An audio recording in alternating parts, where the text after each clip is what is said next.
Assalamualaikum warahmatullahi wabarakatuh. Perkenalkan, saya Putri Aprilia dengan NIM A1202251. Di sini saya akan mempresentasikan tentang materi teori kontrak bisnis menurut Islam. Oke, langsung saja kita masuk ke latar belakang, dan di mana kontrak dalam bahasa Inggris disebut dengan kontrak, dan dalam bahasa Belanda disebut dengan overeenkomst. Secara umum, kontrak dikenal dengan perjanjian. Jadi, kontrak merupakan peristiwa yang terjadi antara dua orang atau lebih yang saling berjanji untuk melakukan atau tidak melakukan suatu perbuatan tertentu. Dalam dunia bisnis, kontrak merupakan elemen penting yang mengatur hubungan antara para pelaku usaha agar terciptanya kepastian hukum dan keadilan. Sedangkan kontrak bisnis dalam sistem hukum konvensional seringkali hanya fokus pada aspek legal formal dan keuntungan ekonomi semata, tanpa memperhatikan nilai-nilai moral dan etika. Jadi, Islam sebagai agama yang mengatur seluruh aspek kehidupan, termasuk ekonomi dan bisnis, memberikan pedoman khusus dalam penyusunan kontrak bisnis yang tidak hanya mengedepankan aspek hukum, tetapi juga nilai keadilan, kejujuran, dan keberkahan. Selanjutnya, teori kontrak bisnis. Apa itu teori kontrak bisnis? Dalam kehidupan manusia, kontrak memiliki tujuan untuk melindungi hak dan kewajiban para pihak secara seimbang. Dalam hukum Islam, kontrak dikenal dengan istilah al-akad, yaitu bahasa Arabnya, dan seterusnya diadopsi dalam bahasa Indonesia dengan perkataan akad yang berarti ikatan. Yang dimana ikatan ini mengimplikasikan suatu hubungan baik yang bersifat indrawi maupun spiritual dari satu sisi atau kedua sisi. Dalam hukum Islam, istilah kontrak tidak dibedakan dengan perjanjian. Keduanya identik dan disebut akad. Sehingga, dalam hal ini akan didefinisikan sebagai pertemuan ijab yang dinyatakan oleh salah satu pihak, dengan kabul dari pihak lain secara sah, menurut syarat yang tampak akibat hukumnya pada objeknya. Oleh karena itu, kontrak merupakan kesepakatan bersama baik lisan, isyarat, maupun tulisan antara dua pihak atau lebih, melalui ijab dan kabul yang memiliki ikatan hukum bagi semua pihak yang terlibat untuk melaksanakan apa yang menjadi kesepakatan tersebut. Adapun yang dimaksud dengan istilah hukum kontrak syariah di sini adalah keseluruhan dari kaidah-kaidah hukum yang mengatur hubungan hukum di bidang muamalah, khususnya perilaku dalam menjalankan hubungan ekonomi antara dua pihak atau lebih berdasarkan kata sepakat untuk menimbulkan akibat hukum secara tertulis berdasarkan hukum Islam. Adapun kontrak bisnis menurut hukum KUH Perdata yaitu kontrak yang bermakna suatu hubungan hukum dalam bidang harta kekayaan atau harta benda antara dua orang atau lebih yang memberikan kekuatan hak pada satu pihak untuk memperoleh prestasi dan pada waktu yang sama mewajibkan kepada pihak lain untuk menunaikan prestasi. Selanjutnya ada prinsip perjanjian, yang dimana perjanjian atau proses produksi dalam organisasi bisnis pada umumnya melibatkan para pihak untuk memberikan informasi tentang masalah utang piutang yang bakal terjadi. Secara sederhananya, bahwa yang dilarang untuk dilanggar dalam kontrak bisnis adalah prinsip la tazlimuna wal tuzlamun, yaitu jangan menjolimi dan jangan dijolimi. Di sini ada beberapa prinsip yang secara tegas melanggar hal ini. Yang pertama, riba. Yang kedua, gharar atau ketidakpastian. Yang ketiga yaitu maisir atau judi. Langsung saja yang pertama yaitu riba. Riba di sini adalah tambahan atau ziyadah yang disyaratkan dalam transaksi utang piutang atau pertukaran barang sejenis tanpa adanya imbalan yang setara dan bersifat eksploratif atau tidak adil.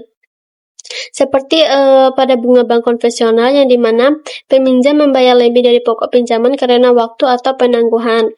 Riba secara umum diartikan sebagai pendapatan yang tidak diupayakan atau uang yang bertambah sendiri tanpa usaha produktif. Sehingga hal ini diharamkan dalam Islam karena dianggap mengeksploitasi pihak yang membutuhkan dan melanggar keadilan. Yang kedua, gharar.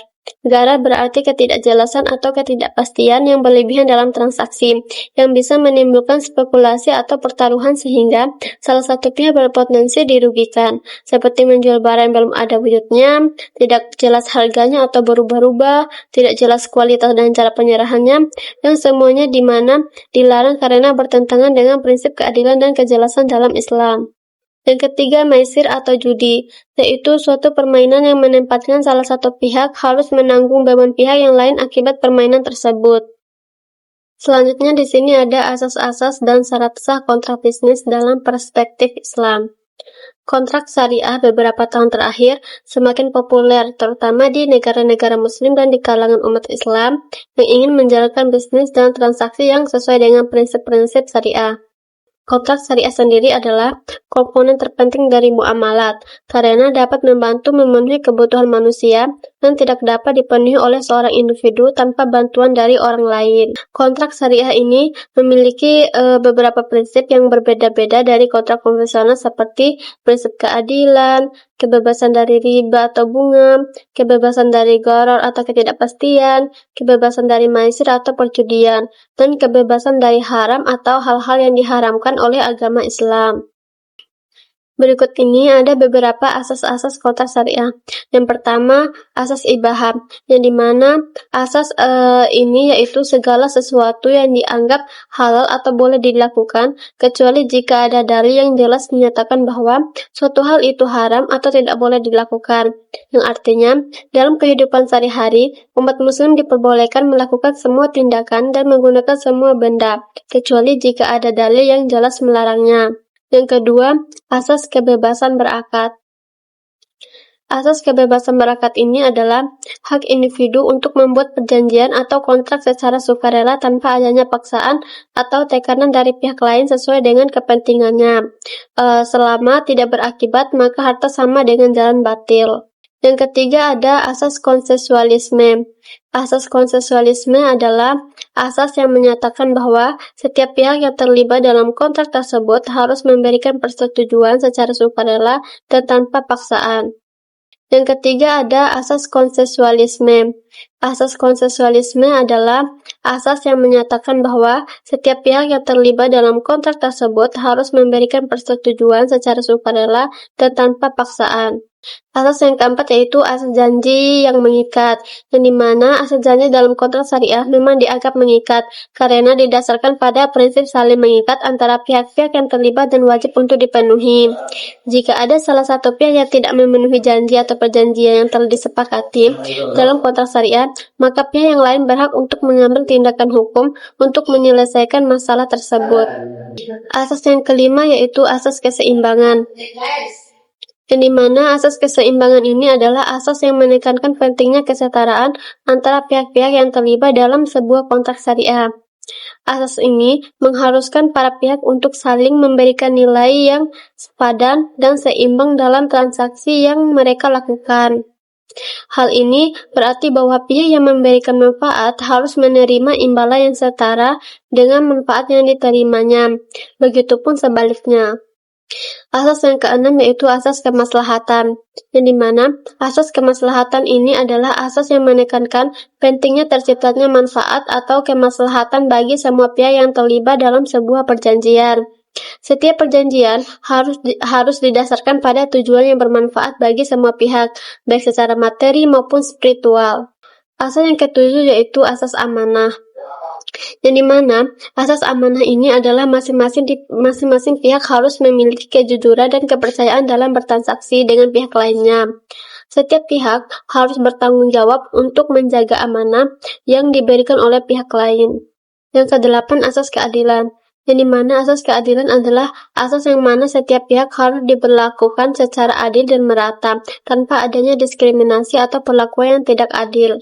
Selanjutnya ada syarat sah kontrak bisnis. Yang di sini ada beberapa syarat sah kontrak bisnis. Yang pertama yaitu sikhah.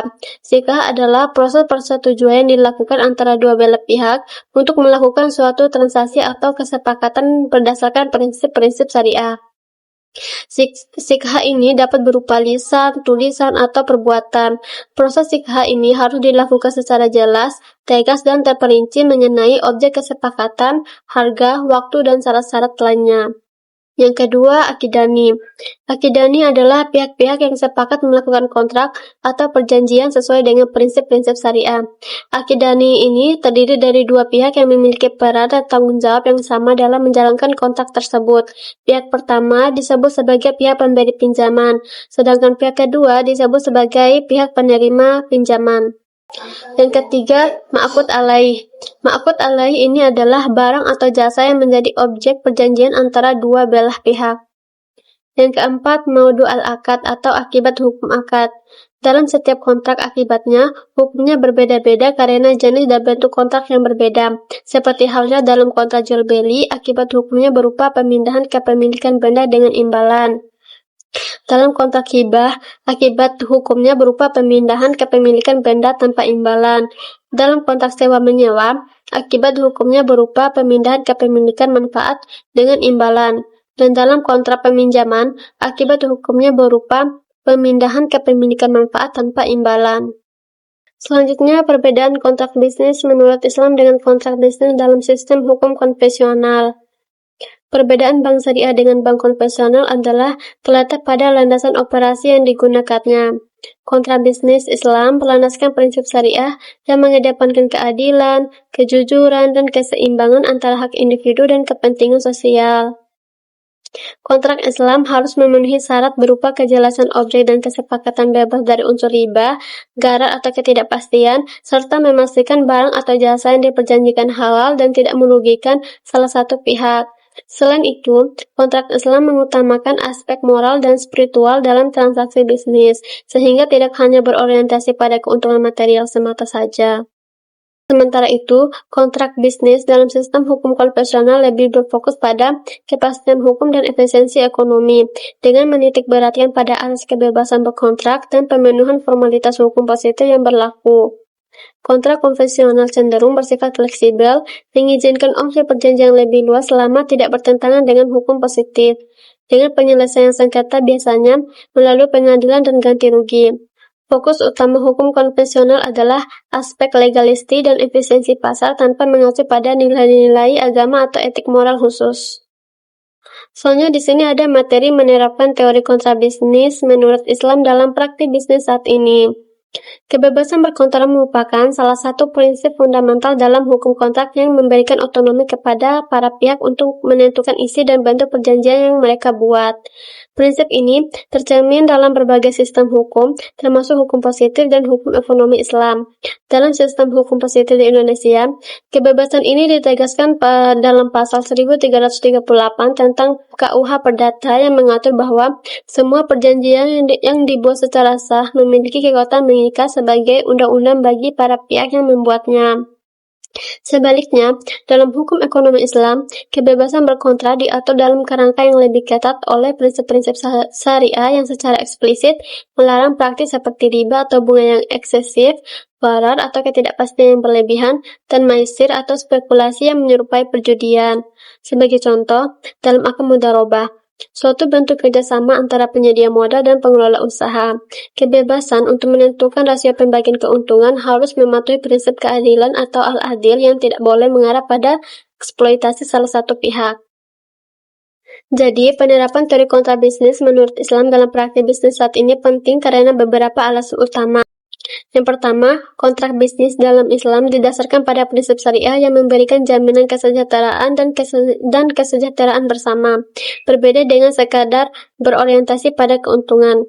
Kontrak bisnis Islam menjamin kebebasan berkontrak janji tidak melanggar hukum syariah seperti menjauhi riba atau bunga, gharar atau ketidakpastian, dan maisir atau perjudian. Yang kedua, yaitu penerapan teori ini membantu menciptakan hubungan bisnis yang transparan, saling menguntungkan, dan beretika, sehingga mencegah praktik bisnis yang merugikan salah satu pihak. Yang ketiga yaitu kontrak bisnis dalam mengedepankan manfaat sosial dan keadilan, yang dimana menjadikan bisnis bukan hanya untuk keuntungan individu, tetapi juga untuk kesejahteraan masyarakat secara luas. Nah, demikian kontrak bisnis menurut Islam menyediakan payung hukum dan etika yang kuat untuk bisnis modern agar tetap bermoral dan legal sesuai prinsip agama. Jadi kesimpulannya adalah kontrak bisnis dalam perspektif Islam adalah suatu ikatan akad yang mengatur hubungan antara para pihak dalam transaksi bisnis yang harus didasarkan pada prinsip-prinsip syariah. Prinsip-prinsip ini menekankan pada aspek keadilan, keterbukaan, serta keseimbangan hak dan kewajiban, dan dijelaskan dengan tegas larangan terhadap riba atau bunga, gharar atau ketidakpastian, dan maisir atau perjudian. Selain itu, kontrak bisnis dalam Kontrak bisnis Islam sangat berbeda dengan kontrak konvensional yang lebih menitik beratkan pada aspek legal formal dan pertukaran ekonomi semata. Dalam hukum syariah, setiap kesepakatan harus menjunjung tinggi nilai-nilai keadilan sosial dan perlindungan pihak yang lebih lemah. Hal ini diungkapkan dalam banyak ketentuan yang memastikan tidak ada praktik eksploitasi, penipuan, maupun integritas dalam hubungan kontraktual. Transaksi keuangan dan bisnis yang dilakukan dengan dasar akad syariah juga harus bebas dari unsur-unsur yang dilarang, sehingga memperkuat kepercayaan dan transparansi antar pihak. Penerapan teori kontrak bisnis Islam dalam praktik sehari-hari ini membutuhkan pemahaman mendalam serta komitmen dari seluruh pelaku bisnis, termasuk lembaga keuangan dan otoritas terkait. Implementasi yang baik akan mendorong terciptanya bisnis yang tidak hanya berfokus pada keuntungan materi semata, tetapi juga memberikan dampak positif bagi kesejahteraan masyarakat secara luas. Sekian presentasi dari saya. Wassalamualaikum warahmatullahi wabarakatuh.